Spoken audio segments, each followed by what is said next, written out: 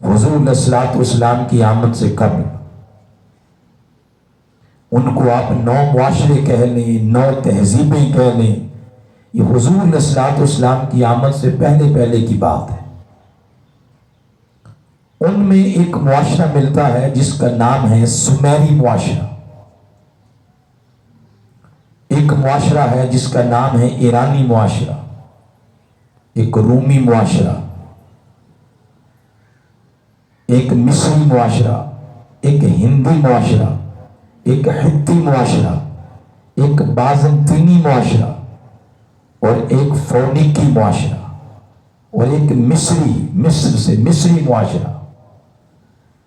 ان 9 بڑے بڑے معاشرے حضور علیہ الصلوۃ والسلام کی آمد سے قبل تاریخ انسانیت کے اندر ہمیں ملتے ہیں۔ ان سب کو اپنے مہذب ہونے پر بڑا ناز تھا۔ اب کتنا ناز تھا اور یہ کتنے بڑے مہذب تھے، اس پر ایک ایک کا اگر ذکر کریں گے تو کافی سارا وقت ان کے ذکر میں چلا جائے گا۔ تو میں صرف آپ کو چند ان معاشروں کی کامن چیزیں بیان کرتا ہوں، اس سے آپ اندازہ کرتے چلے جائیں یہ معاشرے کتنے مہذب تھے۔ ان 9 کے 9 معاشروں میں ایک کامن چیز نظر یہ آتی ہے کہ یہ اپنی بچیوں کو زندہ درگور کرتے تھے۔ ان 9 کے 9 معاشروں میں ایک کامن چیز نظر یہ آتی ہے کہ شراب نوشی عروج پر تھی، کیا بڑا کیا چھوٹا۔ ان 9 معاشروں میں ایک اور کامن چیز نظر آتی ہے، اور یعنی و فحاشی، بے حیائی۔ حتیٰ کہ عرب کی دنیا کی تاریخ جب ہم پڑھتے ہیں تو وہ لوگ ننگے ہو کے کعبۃ اللہ کا طواف کرتے تھے۔ پھر ان معاشروں میں ایک چیز قدر مشترک نظر آتی ہے، والد کے مرنے کے بعد بیٹے ماؤں کو نکاح میں لے لیتے، سوتیلی ماؤں کو۔ پھر ان سب معاشروں میں ایک اور چیز نظر آتی ہے، معاشی زندگی سود کی لعنت میں جکڑی ہوئی تھی۔ اللہ اکبر۔ پھر ان معاشروں میں چیز نظر آتی ہے، چھوٹی چھوٹی چیزوں کے لیے اپنی عورتوں کو اور بچوں کو گروی رکھنا۔ پھر اگر آپ بر اعظم ایشیا کو دیکھ لیں، اس کے میکسیمم ملک یورپ ہے، افریقہ ہے، یہاں زیادہ یہودی بستے تھے۔ یہ دولت کی ہوس اور انا پرستی میں لتھڑے ہوئے تھے۔ پھر آپ ادھر نکل جائیں، جن کو حضور علیہ السلام کی آمد سے قبل سپر طاقتیں کہا جاتا تھا، ایران اور روم، ان کا بہترین مشغلہ یہ تھا کہ چھوٹے چھوٹے ملکوں کو غلامی کی زنجیروں میں جکڑنا۔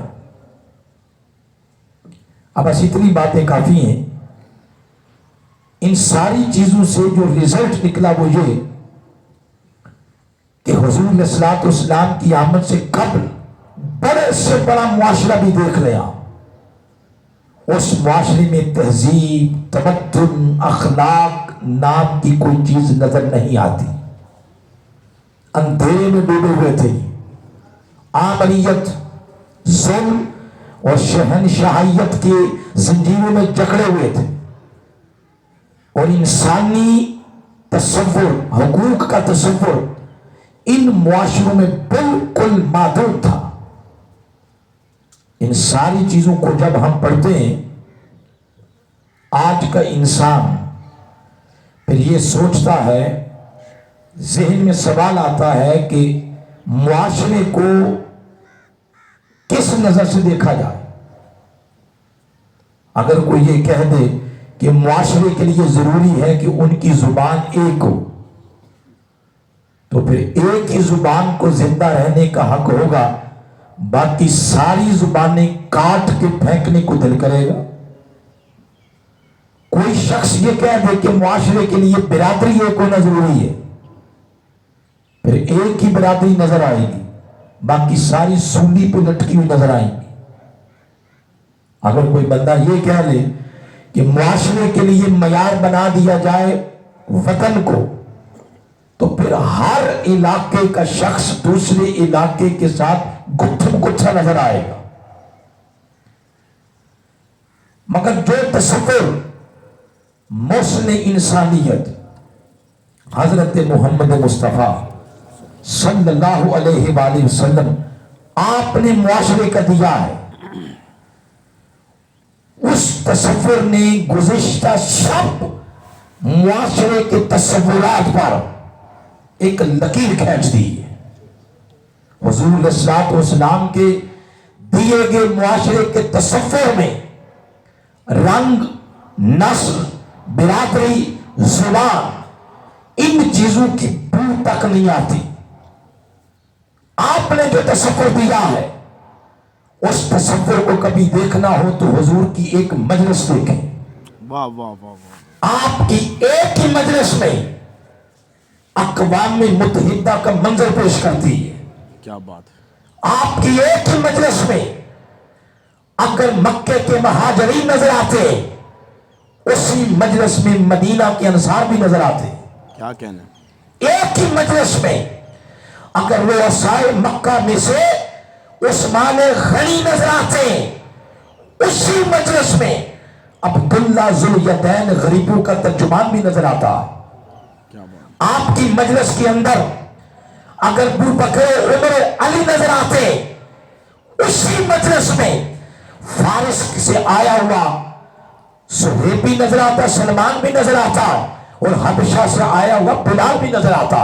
کیا بات ہے، یہ سب وہ لوگ جن کی زبانیں الگ، برادریاں الگ، قبیلے الگ، زبانیں الگ، رنگ نسل الگ، چہرے کی حیت الگ، مگر ان سب لوگوں کی فکر ایک، ویژن ایک، مقصد ایک، منزل ایک، اور اس منزل کا نام ہے لا الہ الا اللہ محمد رسول اللہ کیا کہنے، سبحان صلی اللہ علیہ وآلہ وسلم۔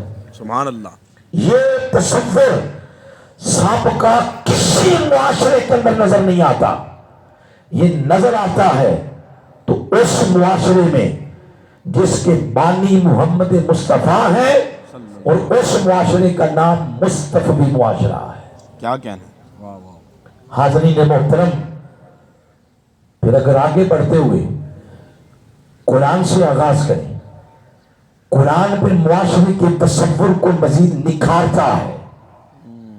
کہیں آپ کو لفظ ملے گا قرآن میں معاشرے کے لیے فئتن، کہیں لفظ ملے گا طائفتن، کہیں لفظ ملے گا قرن، کہیں لفظ ملے گا معاشر، کہیں لفظ ملے گا شعوب، کہیں لفظ ملے گا مدینہ۔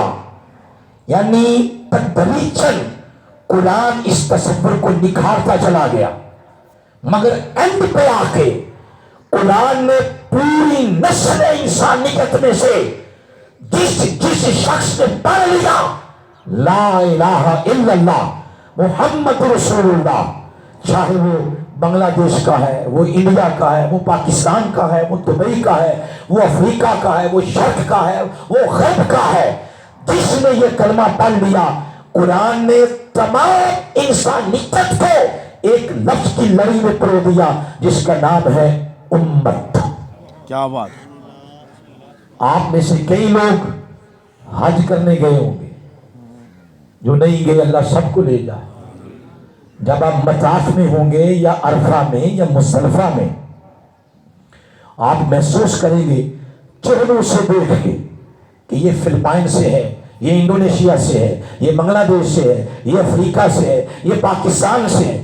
چہروں کی حیت بتاتی ہے کہ ان کا جغرافیائی حدود دربہ مختلف ہے، مگر یہ سب جب اس میں آ کے کعبۃ اللہ کے مطاف میں آ کے پڑھتے ہیں بیک زبان لبیک اللہم لبیک، اس وقت دل سے آواز آتی ہے کہ ہم سارے ایک ہی ہیں۔ کیا بات، یہ تصور سابقہ کسی معاشرے میں نظر نہیں آتا، یہ نظر آتا ہے تو اس معاشرے میں جس کا نام ہے مصطفی معاشرہ۔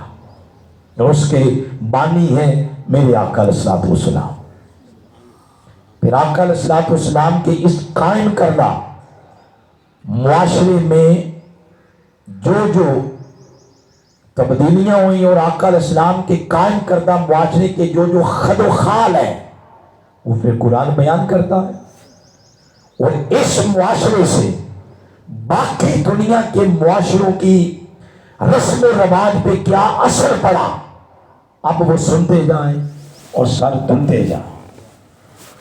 پہلا اثر یہ پڑا، اور اس مستقبی معاشرے کے جو خد و خال ہیں اگر بیان کیے جائیں تو پہلی بات یہ ہے، سابقہ جس معاشرے کو بھی آپ دیکھیں، کسی معاشرے میں انسانی رشتوں کے تقدس کے نام کی کوئی چیز ہی نظر نہیں آتی۔ انسانی رشتوں کا تقدس یہ ہمیں نظر نہیں آتا۔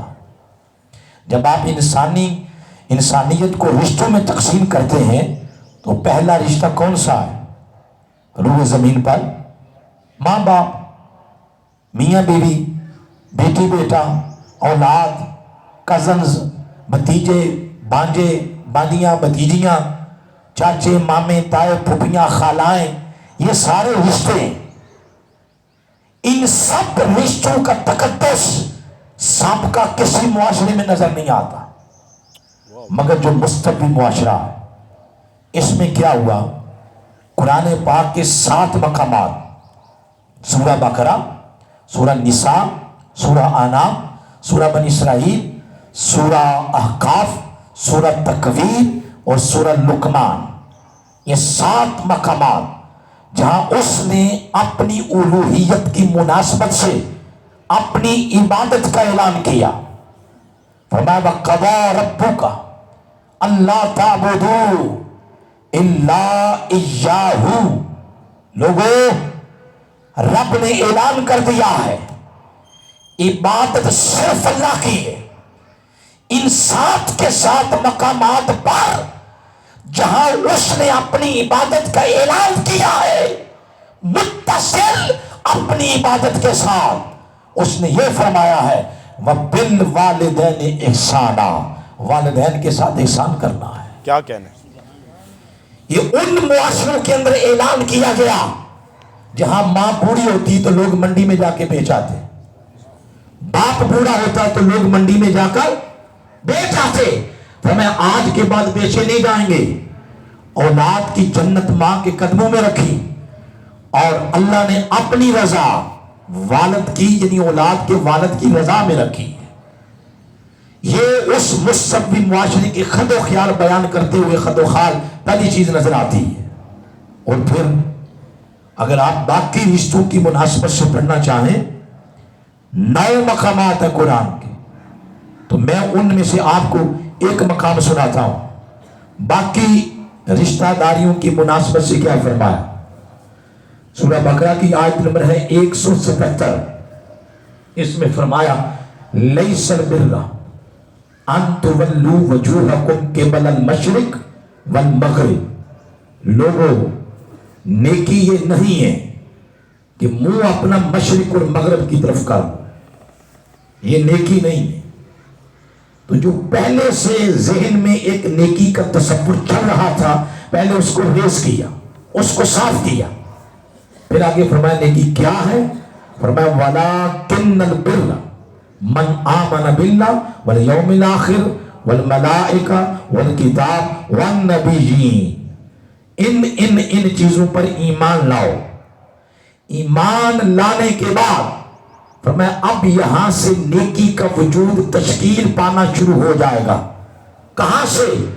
فرمایا وَآتَ الْمَالَ عَلَىٰ حُبِّهِ ذَوِي الْقُرْبَىٰ وَالْيَتَامَىٰ وَالْمَسَاكِينِ وَابْنَ السَّبِيلِ وَالسَّائِلِينَ وَفِي الرِّقَابِ، ایمان لانے کے بعد اپنا مال، اپنی جان اور جو توانائی اللہ نے تمہیں دی ہے، وہ ساری توانائیاں اللہ کی دکھی مخلوق کے دکھ دور کرنے کے لیے اگر صرف ہو جائیں، یہاں سے نیکی کا وجود تشکیل پانا شروع ہو جاتا ہے۔ اور ان میں سب سے پہلا نام رشتہ داروں کا لیا ہے۔ بولے کس کا لیا ہے؟ بولے نا، آپ بڑے سخی ہیں، مگر آپ کی سخاوت کی بوری کا منہ کسی اور شہر میں جا کے کھلتا ہے، دوسرے شہر والے تعریف کرتے ہیں کہ فلاں صاحب بڑے سخی ہیں، بڑی سخاوت ہے، مگر آپ کے پڑوس میں گھر ہے آپ کے بھائی کا، آپ کی بہن رہتی ہے، بھتیجے بھانجے کزن آپ کی برادری رہتی ہے، وہ روٹی کے ایک لقمے کے لیے ترستے ہیں، آٹے کے ایک تھیلے کے لیے ترستے ہیں، تو رب اس بندے کی سخاوت کو کہاں رکھے گا؟ اس لیے فرمایا جا رہا ہے لوگوں، تمہاری نیکی کا سب سے پہلا حقدار جو طبقہ ہے انسانوں میں سے، وہ تمہارے رشتہ دار۔ یہ چیز سابقہ کسی معاشرے میں ہمیں نظر نہیں آتی، یہ نظر آتی ہے تو حضور علیہ السلام کے اس قائم کردہ معاشرے میں جس کا نام ہے مصطفی معاشرہ۔ پھر حضور علیہ السلام نے سوسائٹی کو، معاشرے کو بے حیائی سے کس طرح پاک کیا، اور یہ پاکی کا تصور سابقہ کسی معاشرے میں ہمیں نظر نہیں آتا۔ ان معاشروں میں بے حیائی عروج پا، حضور نے کیسے اس معاشرے کو بلڈ اپ کیا؟ کبھی سورہ نور پڑھے آپ، سورۃ النور، مفسرین لکھتے ہیں جب آپ اپنے گھروں میں بچوں کی تربیت کا پروسیس شروع کریں تو دو صورتیں، ایک سورہ یوسف اور دوسری سورۃ النور، یہ بچوں کو ترجمے کے ساتھ سنائیں، ترجمے کے ساتھ پڑھائیں، اور ان دونوں صورتوں کا رزلٹ نکلے گا۔ سورہ یوسف کا رزلٹ یہ ہے کہ قوم کی امانتوں میں خیانت نہیں کرنی، اور سورہ نور کا رزلٹ یہ نکلتا ہے کردار کی پاکیزگی، جس کو پنجابی زبان میں کہتے ہیں لنگوٹے کی پاکیزگی۔ تو ان دونوں صورتوں کا یہ رزلٹ نکلتا ہے، تو گھر میں بچوں کو ترجمے کے ساتھ پڑھائیں۔ ہمارا منہاج القرآن کا ایک شعبہ ہے، منہاج القرآن ویمن لیگ، خواتین، انہوں نے ڈپارٹمنٹ بنا رکھا ہے مرکز منہاج القرآن میں، ایکرز، چھوٹے بچوں کا، چھوٹے بچوں کی تربیت کا۔ میں اگلے دن میری بیٹی کلاس لے رہی تھی، شام 7 سے 8 بجے تک کلاس ہوتی ہے آن لائن، اور پوری دنیا میں وہ ہو رہی ہے۔ میں بھی ساتھ بیٹھ کے سن رہا تھا کہ یہ انہوں نے کیا کورس ترتیب دیا ہوا ہے۔ یقین جانیں اس کلاس کے خط و خال دے کے سلوٹ کرنے کو دل کیا اپنے قائد کو، کہ کس طرح ایک بڑے بندے سے لے کر کلاس روٹ لیول پہ آ کے ڈاکٹر طاہر القادری گھر گھر میں جا کے لوگوں کی تربیت کر رہا ہے۔ کیا بات ہے! لوگ پوچھتے ہیں نا طاہر القادری ہے کدھر؟ آپ آئیں نا، ہم دکھاتے ہیں آپ کو کدھر۔ ہائے ہائے ہائے، کیا کہنا ہے! ایک ایک بچے کی تربیت کر رہے ہیں، واہ واہ واہ! اور اس میں یہی چیزیں تھی۔ آپ بھی وہ کلاس جوائن کر سکتے ہیں۔ وہ خیر، میں نے اشارہ کرنا تو کر دیا، تو سورۃ النور کبھی پڑھے اس مناسبت سے کہ جس معاشرے کو حضور نے بلڈ اپ کیا، اس معاشرے کو بے حیائی سے کیسے پاک کیا۔ فرمایا کل للمؤمنین، اے میرے محبوب مومن مردوں سے فرما دے، کیا فرمائے؟ یغضوا من ابصارہم، اپنی نظروں کو کنٹرول میں رکھو، کیا بات ہے! انہیں لگام دو، اور آگے فرمایا یحفظوا فروجہم، اور اپنی شرم گاہوں کی حفاظت کریں۔ مفسرین لکھتے ہیں ان دونوں چیزوں کا معنی یہ ہے، یہ سننے والی بات ہے، ان دونوں چیزوں کا معنی یہ ہے کہ عورت ہو یا مرد ہو، اس کے اندر سفلی جنسی جذبات تو اللہ نے رکھے ہیں نا، اور وہ جو سفلی جنسی جذبات ہیں ان کی تسکین کے لیے رستہ غلط نہیں اپنانا، اس کا معنی یہ ہے۔ واہ واہ واہ واہ! مزید اس کو اگر کھولیں تو ادب کے پیرائے میں رہ کے اگر آپ کو بتاؤں، بات بھی ہو جائے، سمجھ بھی آ جائے، پردہ بھی رہ جائے، وہ یہ ہے کہ ان سفلی جنسی جذبات کی تسکین کے لیے شریعت کے اندر ایک ہی رستہ ہے، اس کا نام ہے نکاح۔ کیا بات! فَانْكِحُوا مَا طَابَ لَكُم مِّنَ النِّسَاءِ، عورتوں کے ساتھ نکاح کرو. اگر اس کی تسکین کے لیے آپ راستہ غلط اپنائیں گے، یوٹیوب کھول لی، فیس بک کھول لی، گندے گندے ڈائجسٹ پڑھ لیے، گندے گندے تصورات سے حاص لینے کی کوشش کی، گندی مجالس جوائن کر لی، ان سے حاص لینے کی کوشش کی. ہر وہ راستہ جس سے سفلی جنسی جذبات کی تسکین ملتی ہے مگر وہ نکاح سے ہٹ کے ہے، اس کے بارے میں اعلان کر دیا حرام ہے، حرام ہے، حرام ہے. ایک ہی راستہ ہے جن سے تسکین لینی ہے، وہ ہے نکاح. ایک سے نہیں ہوتا تو دوسرا کر لیں، مثنا ربا، ثلاثہ و ربا، تیسرا کر لیں، چوتھا کر لیں. برادری ہی ناراض ہوگی نا، اللہ رسول تو نہیں ناراض ہوگا، مگر غلاظت میں ہاتھ آلودہ نہیں کر رہے. اس کا معنی یہ ہے کہ نظروں کی حفاظت اور شرمگاہوں کی حفاظت. یہ بات آگے کر کے آگے پھر وہ راز کی بات کی ہے، جس راز سے معاشرے پاکیزہ ہوتے ہیں، معاشروں پر اللہ کے فضل کے دروازے کھلتے ہیں. فرمایا ذالک اتقاء، فرمایا یہی وہ راز ہے جس راز کو اپنانے سے تمہارے باطن کو پاکیزگی کا نور ملے گا. اس کے علاوہ اگر کوئی کہے اچھی ڈریسنگ کر لینے سے پاکیزگی ملتی ہے تو محال است. اس کے بعد آگے فرمایا وَكُلِّ الْمُؤْمِنَاتِ، اب یہی بات میرے محبوب مومن عورتوں سے بھی فرما دیں. تو آپ دیکھیں کسی جگہ میرے آقا نے بے حیائی کی مذمت کی اور کسی جگہ حیا کی تعریف کر کے تو پورے معاشرے کو بے حیائی سے آقا علیہ السلام نے پاک کر دیا. کیا کہنے، واہ واہ واہ واہ واہ. ایک سائڈ پہ فرما دیا الحیاء شعبۃ من الایمان، حیا ایمان کا حصہ ہے. اس طرح معاشرے کو بلڈ اپ کیا جا رہا ہے. پھر سابقہ معاشروں میں جب آپ دیکھتے ہیں شراب نوشی پانی کی طرح وہ پی جاتی، پانی کی طرح شراب پی جاتی تھی، شراب نوشی کی جاتی تھی. تدریجاً میرے آقا اس کو حرام کرتے چلے گئے تدریجاً، اور معاشرہ اس لعنت سے بھی پاک ہو گیا. اس پر پڑھنا چاہیں سورۃ المائدہ کی آیت نمبر 90 پڑھنے جا کے. میں آگے چلتا ہوں تھوڑا تاکہ وقت بھی تھوڑا لگے، ہماری بات بھی مکمل ہو جائے کسی نتیجہ خیز پوائنٹ پہ پہنچ کر. پھر جب ہم سابقہ معاشروں کو دیکھتے ہیں تو معیشت، کاروبار، بزنس وہ سود کی لعنت میں جگڑا ہوا ہے. اب سود کیا ہے اس کی کوئی بندہ لاکھ تعویلات کر لے، موٹی سی تعریف اس کی یہی ہے کہ کوئی مجبور بندہ کسی بندے کو کہے مجھے 1,00,000 روپے کی ضرورت ہے، تو اگلا بندہ کہے کہ میں دے دیتا ہوں مگر واپس کب دیں گے؟ وہ آگے سے کہ میں واپس دوں گا 6 ماہ بعد. تو اگلا بندہ یہ کہے کہ 6 ماہ بعد آپ جب واپس دیں گے تو ڈالر کا ریٹ تو کہیں کا کہیں جا چکا ہوگا، تو مجھے کس چیز کا ثواب ہوا؟ تو آپ ایسا کریں میں دے دیتا ہوں مگر 6 ماہ بعد آپ نے 1,00,000 روپیہ واپس نہیں کرنا، مجھے 1,20,000 واپس کرنا. وہ جو ایکسٹرا طلب کر رہا ہے نا، ایکسٹرا، یہ ہے سود. بولے یہ کیا ہے؟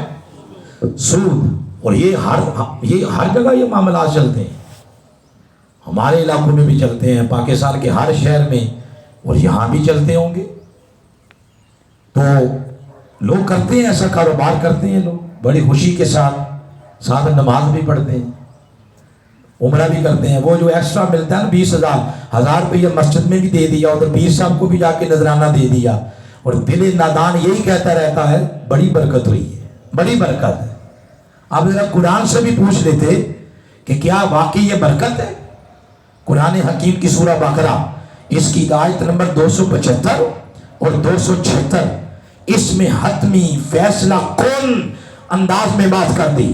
کیا فرمایا؟ الذین یاکلون الربا لا یقومون، سود کھانے والے قیامت کے روز اپنے پاؤں پہ کھڑے نہیں ہو سکیں گے. اللہ. اور پھر آگے فرمایا اگر تمہیں زیادہ شوق ہے نفع کمانے کا تو سود سے کیوں کماتے ہو؟ تجارت سے کماؤ نا، بزنس کرو۔ وَأَحَلَّ اللَّهُ الْبَيْعَ، اللہ نے تجارت کو حلال کیا ہے، اور آگے فرمایا وَحَرَّمَ الرِّبَا، اور اللہ نے سود کو حرام کر دیا ہے۔ وہ جو ایکسٹرا لیا جاتا ہے وہ کیا ہے؟ حرام۔ بولے کیا؟ یعنی اس کو اگر اور انداز سے آپ سمجھنا چاہیں وہ یہ ہے، کوئی بندہ خنزیر کا گوشت کھا لے، کتے بلی کا گوشت کھا لے، یا یہ سود کے پیسے کھا لے، حرام ہے۔ پھر میرے آقا علیہ الصلوۃ والسلام نے فرمایا، یہ بلکہ قرآن پاک کی یہ آیت نمبر 276 اسی سورہ کی، فرمایا یمحق اللہ الربا، سود برکت کو ختم کر دیتا ہے۔ وہ چاہے آپ 20,000 ایکسٹرا لے رہے ہیں، 50 لے رہے ہیں، لاکھ کے ساتھ لاکھ لے رہے ہیں، جتنا مرضی لے، فرمایا سود جہاں بھی آتا ہے برکت ختم ہو جاتی ہے۔ تو برکت کس سے ہوتی ہے؟ فرمایا یربی الصدقات، برکت سود سے نہیں، برکت صدقہ و خیرات سے ہوتی ہے۔ اگر برکت ہی لینا چاہتے ہیں تو اس رستے پہ آئیں، پھر دیکھیں اللہ برکت کیسے دیتا۔ اور پھر حضور اسلام نے فرمایا شب معراج جب حضور اللہ کی لقاء کے لیے تشریف لے گئے تو سیدنا ابو ہریرہ فرماتے ہیں حضور اسلام نے جنت بھی دیکھی اور آپ نے دوزخ بھی دیکھی، اور دوزخ میں ایک منظر یہ دیکھا، کچھ لوگ چل رہے ہیں، ان کے پیٹ لٹکے ہوئے ہیں اور ان کے پیٹوں میں سانپ ہیں، وہ دور سے نظر آتے ہیں، اور وہ سانپ ان کو ڈستے ہیں، اور جب ڈستے ہیں تو ان کو تکلیف ہوتی ہے، وہ بھی چیختے ہیں، ان کی چیخوں سے جہنم پھیل جاتی ہے۔ میرے آقا نے پوچھا جبریل یہ لوگ کون ہیں؟ تو جبریل نے عرض کیا حضور یہ سود خور ہیں۔ پھر آپ نے فرمایا سود میں 70 گناہ ہیں، اور سب سے کم تر گناہ یہ ہے کہ سود خور ایسے ہی ہے جیسے اس نے اپنی ماں کے ساتھ منہ کالا کیا۔ اس طرح میرے آقا نے سود کی مذمت کی ہے، اور سود کے بدلے میں کیا دیا، یعنی متبادل چیز کیا دی، اس کا نام ہے قرض حسنہ۔ بولے کیا نام؟ پھر بولے قرض حسنہ۔ وہ کیا ہے؟ جتنا دیا ہے اتنا ہی واپس نہیں، اور دینے والا پوچھے کہ مجھے کیا ملا پھر، تو یہ مجھ سے نہ پوچھیں، آپ ان سے پوچھیں جو مستقبی معاشرے کے بانی ہیں، میرے آقا علیہ السلام، ان سے پوچھیں کہ آقا اس دنیا میں نے ایک مسلمان بھائی کی مصیبت مشکل دور کی ہے، مجھے کیا ملا ہے؟ اس پر آقا فرماتے ہیں جس شخص نے کسی ایک مجبور مشکل میں پھنسے ہوئے بندے کی مشکل دور کی، رب روز قیامت اس کی قیامت والی 100 مصیبتیں دور کرے گا۔ اس طرح مستقبی معاشرے کو بلڈ اپ کیا جا رہا ہے، تعمیر کیا جا رہا ہے۔ یہ ہے مستقبی معاشرے کی ٹھنڈک، یہ ہے مستقبی معاشرے کی تعلیمات، یہ ہے مستقبی معاشرے کا نور، جس کے ساتھ دنیا ایسے منور ہوئی کہ یہ تصور حضور کی آمد سے پہلے کسی معاشرے کے اندر نظر نہیں آتا۔ پھر معاشروں کے اندر رہنا کیسے ہے، اس پر ایک پورا نظام دے دیا۔ آپ رہ رہے ہیں کسی گلی میں، رہ رہے ہیں پنڈ میں، گاؤں میں، شہر میں، قصبے میں، تو اس میں رہنا کیسے ہے وہ بھی ایک نظام دے دیا۔ ایسے نہیں ہے کہ میری مرضی ہے، میں جو مرضی کروں تمہیں کیا ہے، نہیں بابا ایسا نہیں ہوگا، یہ مستقبی معاشرہ ہے۔ اگر آپ نے ان کی غلامی کا توق گلے میں ڈالا ہے تو یہاں مرضیاں نہیں اتنی زیادہ چلیں گی، یہاں کچھ ایس او پیز ہیں، کچھ حدود و قیود ہیں، ان کے اندر رہنا پڑے گا۔ تو معاشروں کے اندر رہنا کیسے ہے؟ سورہ حجرات کی کبھی آیت نمبر 10، 11 اور 12 پڑھیں۔ پہلی بات یہ ارشاد فرمائی مستقبی معاشرے کے اندر رہنے والوں کو، یہ بات ارشاد فرمائی انما المؤمنون اخوہ، تم سارے ہی آپس میں بھائی بھائی ہو۔ ہم نہیں ایسا ایک دوسرے کو سمجھتے، ہم یہ کہتے ہیں کہ فلاں فلاں مسلک کا ہے لہذا وہ مشرک ہے، فلاں فلاں مسلک کا لہذا وہ بدعتی ہے، اس کو بھی مسلک سے خارج کرو، اس کو بھی کرو، فلاں تو مسلمان ہی نہیں ہے، ہم یہ کہتے ہیں۔ قرآن کہہ رہا ہے نادان لوگوں جنہوں نے کلمہ پڑھا ہے، انما المؤمنون اخوہ، تم سارے ہی آپس میں بھائی بھائی ہو.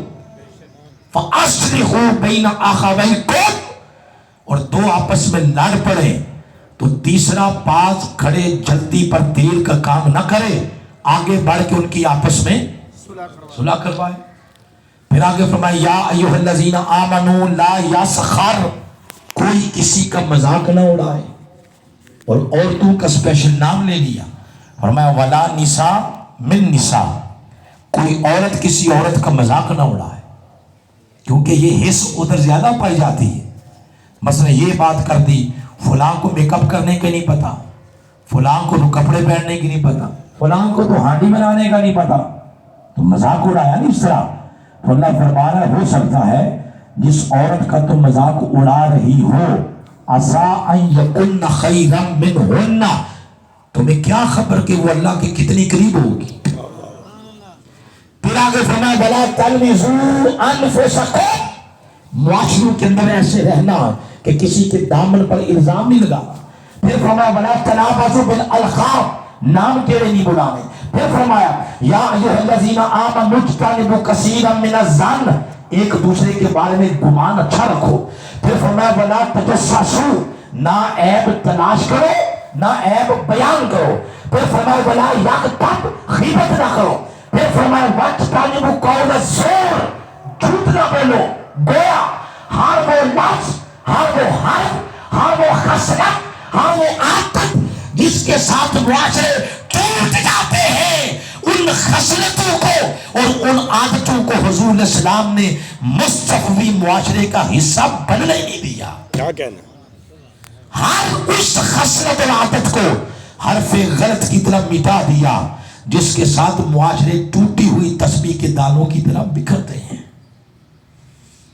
آج جو میں باتیں کر رہا ہوں اس منہاج القرآن کے پلیٹ فارم سے آپ سن رہے ہیں، یہ باتیں تو ہماری ابتدا تھی. یہ کیا تھی بولے؟ ابتدا ہے. ہم جس عمر کے حصے میں یا جس وقت کی اکائی میں جا کے سن رہے ہیں اس میں تو یہ باتیں نہیں تھی. اس میں تو ہم نے دنیا تسخیر کرنی تھی، ہم نے سیارے تسخیر کرنے تھے، دنیا مسخر کرنی تھی. مگر اب ابھی تک ہم اپنی بنیاد سے آگے نہیں نکلے. یہ سچ بولنا، جھوٹ نہ بولنا، یہ تو کلمہ جب پڑھ لیا یہ تو ہماری ابتدا تھی. اس وقت امت کو چاند پہ ہونا چاہیے تھا، مگر ابھی تک امت کی بیس ہی نہیں بنی، بنیاد ہی نہیں بنی. یہ تو ابتدائی باتیں ہیں. جب تک امت 1450 سال میں اپنی بنیاد مضبوط نہیں کر سکی تو تسخیر کائنات کا خواب کس نے پورا کرنا ہے؟ یہ تو باتیں بیسک باتیں تھیں. خیر، ذکر ذکر ذکر، اللہ نے محبوب کو فرمایا محبوب انہیں یاد کراتے رہیں. آپ کی ڈیوٹی ہے میرے محبوب، اور ہم حضور کے جوڑوں کے غلام ہیں. آگے جو بات عرض کرنا چاہتا ہوں اسی مناسبت سے، کبھی حضور علیہ الصلوۃ والسلام کی بیعت عقبہ اولیٰ کو پڑھیں. مدینہ پاک سے لوگ آئے تھے نا حضور کو ملنے، یہ ہجرت سے پہلے کی بات میں کر رہا ہوں. یہاں گفتگو کو تھوڑا روکتا ہوں، بتائیں کوئی باتیں سمجھ بھی آ رہی ہیں؟ کوئی نہیں بولیں، ہاتھ کھڑا کر کے بتائیں. مجھے ویسے پتا ہے آپ کو سمجھ آ رہی ہیں، لیکن جس وقت میں ہم سن رہے ہیں نا یہ وقت بڑی پیاری نیند والا ہے، تو آپ کو جگانا بھی ہے اور آپ کو سنانا بھی ہے. اس لیے ہاتھ کھڑے کرائیں کہ جو کچھ اونگ کا شکار ہوگا تو وہ اس سے باہر نکل آئے گا. تو کبھی بیعت عقبہ اولیٰ کو پڑھیں. آپ 12 لوگ آئے تھے پہلی دفعہ مدینہ پاک سے حضور علیہ السلام کو ملنے کے لیے، اور رات کے اندھیرے میں ملے اور وہ حضور علیہ السلام سے عرض کرتے ہیں آقا آپ مکہ چھوڑ کے ہمارے پاس آ جائیں. تو حضور علیہ السلام نے فرمایا میں آ کر وہاں کیا کروں گا؟ میں نے ایک معاشرہ ہی بنانا ہے نا، مستقبل معاشرہ. تو جو میں معاشرہ بنانا چاہتا ہوں وہ کیسا ہوگا پہلے ذرا وہ سن لو، اس کے بعد آپس میں کر لو ڈسکس. اگر وہ تمہیں باتیں قبول ہوئی تو میں تمہارے پاس آ جاؤں گا. انہوں نے عرض کیا حضور فرمایا جو معاشرہ میں بنانا چاہتا ہوں 6 باتیں سن لو. فرمایا لا یشرکن باللہ شیئا، اس معاشرے میں شرک کی اجازت نہیں ہوگی، ولا یسرکنا، چوری کی اجازت نہیں ہوگی، جو کرے گا اس کو سزا ملے گی، ولا یزنین، بدکاری کی اجازت نہیں ہوگی، ولا یقتلن اولادہن، سیلری کم ہونا، تنخواہ کم ہونا یا معاشی حالات تھوڑے سخت ہو جائیں، ٹائٹ ہو جائیں، اس وجہ سے کسی کو اجازت نہیں ہوگی کوئی اپنی اولاد کو قتل نہیں کرے گا، اپنی بچیوں کو زندہ درگور نہیں کرو گے تم، ولا یاتین بے بہتان، اور کسی کے پاک دامن پہ الزام نہیں لگاؤ گے، بہتان نہیں لگاؤ گے، اور آخری بات فرمائی جو میں کہہ رہا ہوں ان باتوں پر تمہیں من و ان عمل کرنا پڑے گا، جاؤ جا کے آپس میں ڈسکس کر لو۔ وہ 12 کے 12 لوگ چلے گئے مدینہ پاک، اگلے سال جب وہ آئے تو 12 نہیں تھے، اگلے سال جب آئے تو 60 سے زیادہ تھے۔ اس سے کیا نتیجہ نکلا؟ یہ باتیں انہیں قبول تھی۔ اب جب ملے تو اس کا نام پڑ گیا بیعت عقبہ ثانی۔ اب جب ملے تو آپ نے فرمایا 3 اور باتیں، اپنی سوسائٹی اور معاشرے کے اندر صدقہ و خیرات کی کثرت کرو گے۔ نمبر 2، میرے ساتھ وعدہ کرو کہ میں تمہاری زبانوں میں کبھی سختی نہ دیکھوں۔ بات تو میں نے اینڈ پہ کرنی تھی مگر ساتھ جڑ رہی ابھی کر لیتے ہیں۔ آج اگر اس معاشرے کو ہم دیکھتے ہیں، عام دنیا دار کی تو بات ہی چھوڑ دینا آپ، وہ لوگ جن کا یہ کلیم ہے، جن کا یہ دعویٰ ہے کہ ہم معاشرے کے اندر اصلاح کر رہے ہیں، ہم مذہبی ہیں، ہم دینی ہیں، اب وہ کتنے بڑے مذہبی ہیں؟ کبھی ان کی زبانیں سنیں آپ، کبھی محراب و منبر پر بیٹھے ہوئے ان کا لب و لہجہ دیکھیں، گالی گلوچ، فرقہ واریت، فتوے، بس یہی ساری کچھ اصلاح ہے۔ کیا حضور نے یہ فرمایا تھا؟ آپ فرمایا جس معاشرے کو میں بنانا چاہتا ہوں، فرمایا خبردار تمہاری زبانوں سے مجھے سٹکنس نظر نہ آئے، سختی نظر نہ آئے، تمہاری زبانوں سے نرمی ہی نرمی نظر آئے، چاہے کوئی اپنا ہے یا پرایا ہے۔ اور پھر تیسری بات اور آخری فرمائی کہ میرے ساتھ یہ وعدہ کرو کہ جو تم وعدے کرو گے پورے کرو گے، تمہیں یہ قبول ہے؟ سب نے بیک زبان کہا حضور ہمیں قبول ہے۔ فرمایا تمہیں یہ قبول ہے تو ہمیں مدینہ قبول ہے۔ حاضرین محترم، یہ ساری تعلیمات، یہ خوشبو، یہ ٹھنڈک، یہ باد بہاری کے ٹھنڈے چوکے، یہ تاریخ انسانیت کے اندر کسی معاشرے کے اندر نظر نہیں آتے۔ اگر نظر آتے ہیں اس چمنستان میں جس کا نام مستقبی معاشرہ ہے۔ معاشرے ایسے بنتے ہیں، موٹر وے بنانے سے معاشرے اور ایٹم بم بنانے سے معاشرے نہیں بنتے۔ جب تک آپ اپنا بدلیں اس کو معاشرہ نہیں کہتے۔ پھر میری گفتگو کا کلائمیکس اب جو میں بیان کرنے لگا ہوں، جیسا میں نے وہ پہلے معاشروں کے نام لیے حضور کی آمد سے پہلے اور کچھ ان کی کامن چیزیں بیان کی، تو آپ کو اس میں نے بیان کیا کہ عدل و انصاف کی کوئی چیز ان 9 کے 9 دنیا کے بڑے بڑے معاشروں میں نظر نہیں آتی تھی۔ عدل و انصاف اگر ہم عام سادہ زبان میں بیان کر لیں تو وہ یہ ہے کہ عدل و انصاف تگڑے لوگوں کی لونڈی تھا اور مارے لوگ در بدر پھرتے تھے، کوئی ان کی سنتا ہی نہیں تھا۔ مگر جب حضور تشریف لائے تو ایک ہی صف میں کھڑے ہو گئے محمود و یاس، نہ کوئی بندہ رہا نہ کوئی بندہ نواز۔ اس مناسبت سے آپ قرآن حکیم میں سورۃ المائدہ کی آیت نمبر 8 پڑھیں، سورہ الشورى کی 15، سورہ نساء کی 3، سورہ نساء کی 135، سورہ الطلاق کی آیت نمبر 2، سورہ یونس کی آیت نمبر 47، سورہ حدید کی آیت نمبر 27، سورہ حجرات کی آیت نمبر 9، یہ ساری آیات پڑھیں، آنکھیں کھل جائے گی کہ مصطفی معاشرے میں عدل و انصاف کی اہمیت کیا ہے۔ مصطفی معاشرے کا جو سٹینڈرڈ ہے، اسلام کا انٹرنیشنل سٹینڈرڈ، وہ داڑھی نہیں ہے. اسلام کا انٹرنیشنل سٹینڈرڈ وہ آپ کی مسواک نہیں. انٹرنیشنل اسلام کا سٹینڈرڈ وہ عدل و انصاف ہے. جب آپ کسی بندے کو دعوت دیں گے کہ ہمارا اسلام قبول کرو تو وہ پوچھے آپ کا اسلام مجھے کیا دے گا, تو آپ کیا آگے سے یہ کہیں گے کہ آپ کو وہ داڑھی دیتا ہے؟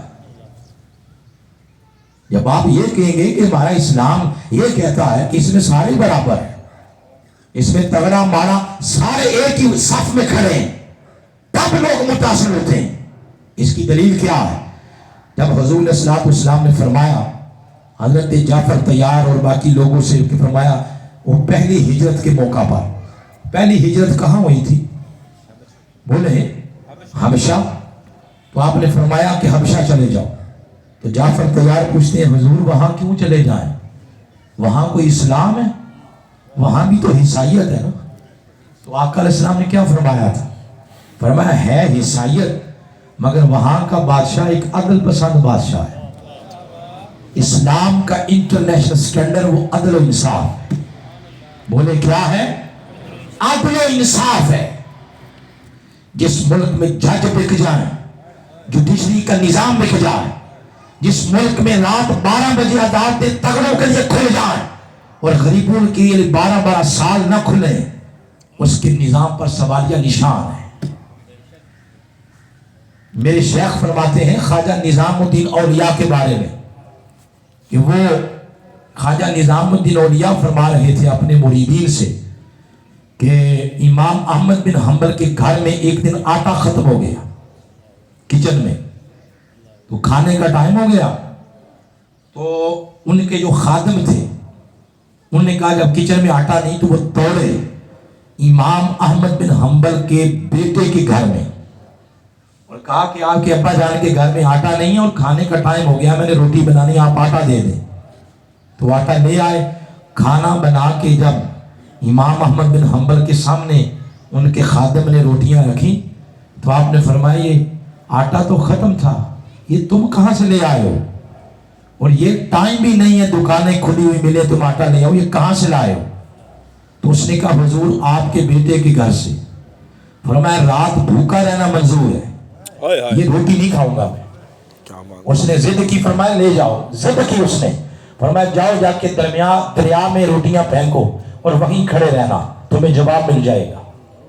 وہ روٹیاں لے گئے, جا کے دریا میں پھینکی, جو مچھلی آتی اس کو سونگ کے چلی جاتی, کھاتی نہیں, وہ اس کو نہیں کھاتی تھی. بالآخر دریا کی ایک موج نے روٹیاں اچھال کے باہر پھینک دی. فرمایا یہ پڑی ہیں سنبھال لو. تو وہ واپس آئے اور آ کے پوچھتے ہیں حضور یہ کیا ہے؟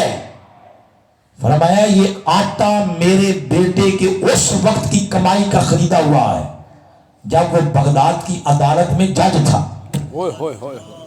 کیا تھا بولے؟ جج تھا. حرام کی کمائی ہے. ارے یہ حرام کمائی, اس اب ریزلٹ نکالے. جس ملک میں پورا سسٹم حکمرانوں کی بانتی اور کنیز بانتا ہے, اس ملک میں آپ نمازیں پڑھ کے دعائیں مانگے مولا فضل کے دروازے کھول, وہ کیسے کھولے گا؟ عدل و انصاف سے ملک قائم رہتے ہیں, ٹوٹتے بھی اس کے قلم ہونے کی وجہ سے. اس پر میں نے آپ کو وہ بے شمار آیات کوٹ کی, ایک مقام صرف آپ کو سناتا ہوں. سورہ نساء کبھی پڑھیں, آیت نمبر 135. اس کا صرف ایک منظر آپ کو دکھاؤں گا کہ عدل و انصاف کی مناسبت سے کیا کیا قرآن نے نہیں کہا. ایک جگہ قرآن نے فرمایا جب کبھی تمہیں یا ایھا الذین آمنو کونوا قوامین بالقسط, اے ایمان والو پوری قوت کے ساتھ, پوری طاقت کے ساتھ, پوری بہادری کے ساتھ عدل و انصاف قائم کرنے والے بن جاؤ. پھر آگے فرمایا شہداء للہ, اور جب کبھی تمہیں گواہی دینی پڑ جائے, جب کبھی تمہیں گواہی دینی پڑ جائے تو فرمایا برادریوں کے لیے نہیں دینی, ولو علی انفسکم, ہو سکتا ہے جب تم گواہی دو تو وہ تمہارے خلاف چلی جائے, ابل والدین تمہارے والدین کے خلاف چلی جائے، والاقربین تمہارے قریبی رشتہ داروں کے خلاف چلی جائے. اور تصویر کا دوسرا رخ دکھایا، ان یکن غنیا او فقیرا، ہو سکتا ہے مد مقابل تگڑا ہو سکتا ہے مد مقابل مارا ہو، تگڑا تک کے ڈرنا نہیں اور مارا اور کمزور دیکھ کے اگنور نہیں کرنا. فرمایا کوئی بھی سچویشن ہو تو گواہی صرف اللہ کے مکھڑے کی زیارت کے لیے دینی ہے، اللہ کی رضا کے لیے دینی ہے، تاکہ معاشرے کے اندر عدل و انصاف قائم رہے. اور کبھی آخری خطبہ حضور کا پڑھیں جو 1.25 لاکھ صحابہ اکرام کے سامنے فرمایا، اس کا مرکز و محور عدل و انصاف. بس میں نے اشارہ کیا کیونکہ ٹائم ہمارا تھوڑا رہ گیا، مزید آگے بڑھتے ہیں. یہ اس معاشرے کے خد و خال ہیں جس کو مستوی معاشرہ کہتے ہیں. ان خطوط پر معاشرہ تشکیل دیا گیا اور پھر حضور کے بعد خلفائے راشدین آ گئے، اور خلفائے راشدین نے بھی اسی تصور میں اتنی وسعت پیدا کی اس معاشرے میں کہ صحابہ کرام کے دور میں اس معاشرے کی روشنی لاہور کی سرزمین تک آ گئی تھی. پھر یہ خلفائے راشدین جن میں پہلے سیدنا صدیق اکبر، پھر سیدنا فاروق اعظم، سیدنا عثمان غنی، مولا علی اور حضرت امام حسن علیہ السلام، ان پانچوں کا جو زمانہ بنتا ہے وہ ہے 30 سال. کتنے؟ فرمایا آقا علیہ السلام نے الخلافت 30 سالہ، میرے بعد خلافت 30 سال ہوگی. 2 سال 6 ماہ سیدنا صدیق اکبر، 10 سال سیدنا فاروق اعظم، 12 سال حضرت عثمان غنی، 5 سال مولا علی، اور یہاں جا کے بنتی ہے 29.5 سال. ابھی حضور علیہ السلام کی فرمان کا مصداق نہیں ہوا. یہ تب تک یہ پورا نہیں ہوگا 30 سال جب تک امام حسن علیہ السلام کے 6 ماہ شامل نہیں کریں. واہ واہ واہ واہ واہ، کیا کہنا ہے. یہاں کے خلافت ختم، اس کے بعد خلافت نہیں ہے. اس کے بعد کیا ہے؟ میں کہوں تو objection لگائیں گے آپ. مکین گنبد خضرا سے پوچھیں. آپ نے فرمایا ثم بعدہ امارہ، فرمایا اس کے بعد آمریت ہے. کہیں فرمایا ثم بعدہ ملک، اس کے بعد ملوکیت ہے.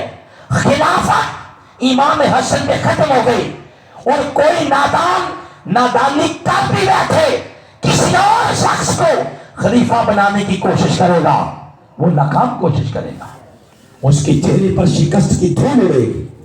یہاں خلافت ختم ہو گیا. اور آقا علیہ السلام نے فرمایا خیرکم قرنی، سب سے بہتر زمانہ میرا ہے، ثم الذین یلونہم ثم الذین یلونہم، اور اس کے بعد بہتر زمانہ میرے خلفاء کا ہے. اب میں جو بات بتانا چاہتا ہوں مجھے خلافت راشدہ کا ہر لمحہ، ہر لحظہ، ہر گھڑی اس مستوی معاشرے کی بقا اور اس معاشرے کی ارتقاء میں گزرا. جب یہ خلافت راشدہ ختم ہوئی اس کے بعد پھر معاملات خراب ہو گئے، معاملات تخریب کاری کی بھیٹ چڑھ گئے، معاملات جانشینی کی زد میں آ گئے، معاملات ملوکیت کی زد میں آ گئے، ظلم کے شکنجے میں معاشرہ جکڑ دیا گیا. اور اس کا یہ مطلب ہی نہیں کہ 1450 سالوں میں سارے تخریب کار ہی نظر آتے ہیں، نا تعمیر کرنے والے بھی بڑے نظر آتے ہیں.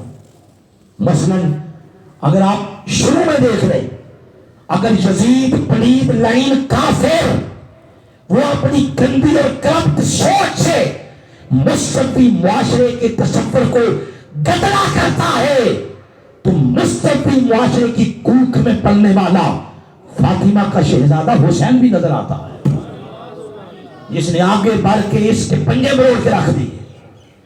اگر ہمیں بنو امیہ کے ظالم جابر اور حفظ میں لکھے ہوئے حکمران نظر آتے ہیں تو سیدنا عمر بن عبدالعزیز بھی نظر آتے ہیں جنہوں نے خلافت راشدہ کا دور یاد تازہ کروا دی. بتانا یہ مقصد ہے اگر تخریب کار آتے رہے تو تعمیر کرنے والے بھی آتے رہے، معاملات خراب کرنے والے آتے رہے تو مقابلے میں معاملات سنوارنے والے بھی آتے رہے. تاہم کرتے کرتے کرتے آج یہ دور آ گیا جو 2021 ہے. کیا ہے؟ 2023 ہے. آپ کی حاضر جوابی چیک کرنی تھی. یہ 2023 ہے. اب اگر اجازت دیں آپ اگر اجازت دیں تو اس معاشرے کی کوئی بات کر لیں. بولو. کر لیں. صرف آپ کو خوش کرنے کے لیے کروں ڈنڈی ماروں یا دیانتداری سے کام لوں؟ پھر دیانتداری یہی ہے. جھوٹ ہو جھوٹ، آپ میں سے سب کو اوپن اجازت ہے. آپ کہہ سکتے ہیں علامہ صاحب جھوٹ بول رہے ہیں، نیچے اتر آ. دیانتداری یہی، اس معاشرے کو دیکھ کے محسوس نہیں ہوتا کہ یہ مستقبی معاشرے کا حصہ ہے. اس کو دیکھ کے یوں ہی لگتا ہے یہ آقا علیہ السلام کی آمد سے پہلے معاشروں میں سے کسی معاشرے کے ساتھ اس کا تعلق ہے. آپ اگر کہیں تو میں آپ کو بتاتا ہوں، معاشرے کے کرپٹ، گندے، نالائق، زانی اور ڈاکو سیاست کے نام پہ ہم پر مسلط ہیں، اور ہم نے خوشی خوشی انہیں قبول کر لیا. ان کی وجہ سے پاکستانی نظام دنیا پوری میں جگ ہسائی کا باعث بن رہا ہے. اگر آپ دیکھیں عدل و انصاف، وہ چیز پاکستانی عدالتوں سے ختم ہو چکی ہے، بالکل ختم ہو چکی ہے. جھوٹ اور بددیانتی، اس میں ہمارا دنیا میں پہلا نمبر ہے. بدنام نہیں ہوں گے تو نام نہیں ہوگا. اتنی لوگوں پوری دنیا میں جھوٹ اور بددیانتی میں مشہور ہیں کہ سیلاب زدگان کے لیے کچھ لوگوں نے اعلان کیا تھا، بس وہ اناؤنسمنٹ ہی تھی، انہوں نے عملی طور پر جامہ نہیں پہنایا اسے. انہوں نے کہا کن کو دیں؟ جن کی 2 روپے کی سٹوریاں کرپشن کی دنیا میں بکتی ہیں ان کو دیں. یعنی مطلب یہ لوگوں کو ہمارے کردار پر اعتماد نہیں. شراب نوشی یہ اعلیٰ ذمہ داران حکومتی ان سے لے کر گراس روٹ لیول عوام تک سرایت کر چکی ہے. اور ستم بالائے ستم یہ ہے، پینے اور پلانے والوں پر یہ نظام چھتری لے کے کھڑا ہے، ان کو تحفظ دیتا ہے. اور یعنی اور فحاشی رات 2 بجے تک اس ملک کی جنریشن کو موبائل کے اوپر قاری باسط کی تلاوت تو نہیں سنتی. وہ جو مناظر دیکھتے ہیں وہ پتہ ہے آپ کھولیں کبھی گوگل، اس پہ جا کے آپ ریسرچ کریں. اور یعنی اور فحاشی کی فلمیں، ان کی ریٹنگ اور رینکنگ پاکستان میں پہلے نمبر پر ہے. رشوت اس تناظر میں دیکھیں، کوئی پاکستان کا محکمہ اس کے بغیر ہو ہمیں نہیں بتائیں، ان کے جوڑے اٹھا کے سر پہ رکھیں. نظام معیشت سود پہ چل رہا ہے، اور تجارت اس کے اندر اتنا جھوٹ، دھجل، دھوکہ، فراڈ. بڑا تاجر توبہ توبہ اس کی بات ہی نہ کریں. یہ تو چھوٹا تاجر ہے، وہ بھی قسمیں کھا کھا کے گندا مال بیچے گا، ناقص مال بیچے گا، کم تونے گا، کم ماپے گا. یہ ساری خرابیاں یہ جو میں نے بیان کی ہیں، کبھی قرآن کھول لے گھر جا کے کھولیں، اور کھول لینا جا کے سورہ ہود 11 نمبر، پارہ نمبر ہے 12، اس کو کھول لیں اور یہ ساری خرابیاں یہاں پڑھیں. یہ کن میں پائی جاتی تھی؟ یہ جن میں پائی جاتی تھی ان میں سے ایک کا نام ہے قوم نوح، ایک کا نام ہے قوم ہود، ایک کا نام ہے قوم صالح، ایک کا نام ہے قوم لوط، ایک کا نام ہے قوم شعیب. یہ ساری خرابیاں ان قوموں کے اندر پائی جاتی تھی. اور ایسا بھی نہیں کہ ان قوموں کو کوئی بتلانے والا کوئی نہیں آیا، ایسا بھی نہیں ہے. ان میں کئی ایسے بھی ہیں جو 9.5 سال لوگوں کو کہتے رہے، اور بھائی یہ چیزیں جو تم اپنا کے بیٹھے ہو یہ اللہ کی عذاب کا تم یہ باعث بن جائیں گی.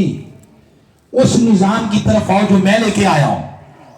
آگے سے قومیں اللہ کے نبیوں کا مذاق اڑاتے، کئیوں کو کہتے تم جھوٹے ہو، کئیوں کو کہتے تم مذاق کرتے ہو ہمارے ساتھ، کئیوں کو کچھ کہتے، کئیوں کو کچھ کہتے. بالآخر حتیٰ کہ صالح علیہ السلام کی بات اگر پڑھنا چاہیں آپ، ذوق کو لگے گی آپ کو بات ہی. صالح علیہ السلام جب قوم کو بلاتے نا اللہ کے نظام کی طرف، تو وہ قوم سے کہتے میں اس نظام کو گرانا چاہتا ہوں، یہ نظام تو نہیں دینا چاہتا ہوں. اس قوم کے 9 بڑے بڑے سردار، انہوں نے 9 جماعتیں بنا لی. فرمایا وَقَانَ فِي الْمَدِينَةِ 9 رَهْطٍ، 9 بڑی بڑی جماعتیں وہ ایک شخص کے خلاف ہو گئی، ایک پیٹ پہ جمع ہو گئی. ان 9 جماعتوں نے ایک شخص کے خلاف اتحاد کر لیا. وہ شخص اللہ کا نبی صالح علیہ السلام. اس طاغوتی نظام کو گرانا چاہتے تھے اور یہ جماعتیں اس نظام کو بچانا چاہتی تھی اور صبح شام لوگوں کو ڈیٹرا کرتے رہتے تھے. اس کی بات نہ سنو.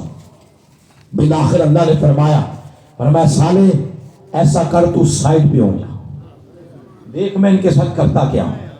لوط علیہ السلام ان کے بارے میں پڑھے, فرمایا وَأَسْرِ بِقِطْعٍ مِّنَ اللَّيْلِ, لوط تو ذرا راتوں رات اس بستی کو چھوڑ. موسیٰ علیہ السلام کے بارے میں یہی فرمایا وَأَسْرِ بِقِطْعٍ مِّنَ اللَّيْلِ, اس بستی کو چھوڑ دے راتوں رات, دیکھو میں ان کے ساتھ کرتا کیا ہوں. تو یہ فطرت کا اصول آ گیا, جب اللہ کسی قوم کو عذاب میں جکڑتا ہے تو نیک لوگوں سے کہتا ہے تم الگ ہو جاؤ. اور پھر قوم کیا کہتی ہے؟ قوم کہتی ہے وہ لیڈر ہوتے تو ہمارے اندر ہی نہ رہتے, لیڈر ہوتے تو اندر ہی نہ رہتے. قرآن کی ہوا نہیں رہی. یہ کل خانیوں کے لیے نہیں اترا, یہ زندگی سنوارنے کے لیے اترا. قرآن نے اصول دے دیا, جب کسی قوم کو اللہ ناراضگی کے شکنجے میں جکڑنا چاہتا ہے سب سے پہلے اپنے مقرب لوگوں کو کہتا ہے تم سائڈ پہ ہٹ جاؤ, دیکھو میں ان کے ساتھ کرتا کیا ہوں. کہیں فرمایا اغرقناہم, ہم نے انہیں غرق کر دیا. کہیں فرمایا اہلکناہم, ہم نے انہیں ہلاک کر دیا.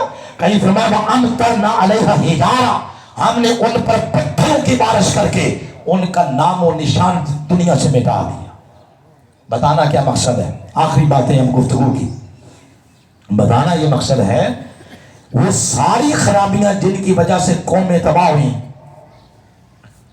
آج اس ملک کی عوام میں اس معاشرے میں وہ خرابیاں پائی جاتی ہیں. گندم کاٹنے کا موقع نہیں مل رہا لوگوں کو, گر گئی یہ فصل. کبھی آپ نے تاریخ میں دیکھا تھا کہ گندم تیار ہو رہی اتنی بارشیں؟ اب یہ عذاب اور ناراضگی نہیں تو اور کیا ہے؟ کیا وہ کنڈی دستک دے کے کہے کہ میں تم سے ناراض ہوں؟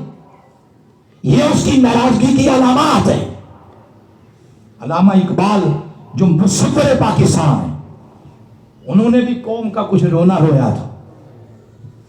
وہ اس قوم کا رونا یوں روتے ہیں, فرماتے ہیں ہاتھ بے زور ہیں, ان ہاتھ سے دل خوگر ہیں, اور امتی باعث رسوائی پیغمبر ہیں.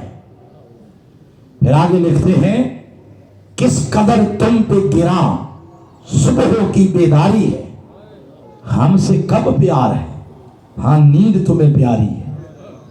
پھر آگے لکھتے ہیں طبع آزاد پہ قید رمضاں بھاری ہے, تم ہی کہہ دو کیا یہی آئین وفاداری ہے. پھر آگے لکھتے ہیں جن کو آتا نہیں دنیا میں کوئی فن, تم ہو نہیں جس قوم کو پروائے نشیمن, تم ہو بجلیاں جس میں ہوں آسودہ, وہ خدمت تم ہو بیچ کھاتے ہیں جو اسلاف کی مدفن, تم ہو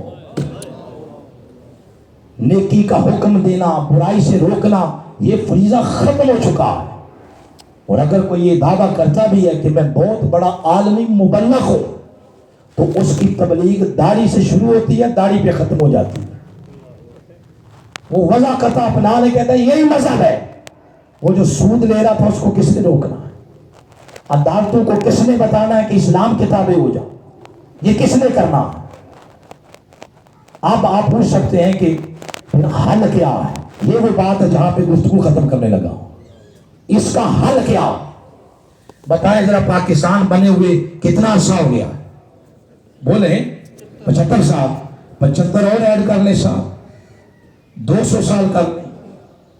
200 سال بعد بھی اگر شعور کی کھڑکی کھل گئی, اس سوال کا جواب ایک ہی ہے. وہ کیا؟ وہ فرماتا ہے لقد کان لکم فی رسول اللہ اسوۃ حسنہ. قیامت تک جو معاشرہ, جو قوم, جو ملک گر کے اٹھنا چاہے گا اس کے پاس طریقہ صرف میرے محبوب کی سیرت ہے. کیا بات ہے. حضور علیہ السلام کی کیا سیرت ہے، اس کے سوا کوئی اشارہ نہیں۔ لوگوں، وہ کون سا نظام نہیں جو ہم نے اپنا کے نہیں دیکھا، وہ کون سا لیڈر نہیں جس کا نعرہ ہم نے جھوٹا اپنا کے نہیں دیکھا۔ بدلے میں کیا ملا ہے؟ مایوسی۔ بدلے میں کیا ملا؟ غریب بندے کے چہروں کی رونق جاتی ہے۔ بدلے میں کیا ملا؟ پاؤں کے جوتے بھی اتروا لیے گئے، منہ کا نوالا چھین لیا گیا۔ یہ دنیا اگر گر گر کے سمجھنا چاہتی ہے اور امت اپنا قد الٹا کرنا چاہتی ہے تاکہ اس کے قد کے سائے میں ساتھ کے ساتھ بر اعظم عافیت محسوس کریں، تو اس کے پاس طریقہ صرف مصطفیٰ کی سیرت ہے۔ اور آپ کی جب سیرت پڑھتے ہیں، اب یہ بات جاگتی آنکھوں اور سنتے کانوں سے سنیں۔ سیرت کے دو گوشے، پہلا 40 سال تک اور دوسرا 40 سے 63 تک۔ یہ جو پہلا 40 سال تک ہے، اس میں حضور کا ذاتی کردار ہے، ذاتی کریکٹر ہے، حضور اسلام کی ذاتی خصلتیں، آداب مبارکہ۔ اور مزے کی بات یہ ہے کہ ذاتی کردار کو بھی، حضور اسلام کے ذاتی کردار کو بھی قرآن ڈھنکے کی چوٹ پہ بیان کر رہا ہے۔ سورہ یونس کی آیت نمبر 17 پڑھیں، فرمایا فَقَدْ لَبِثْتُ فِیکُمْ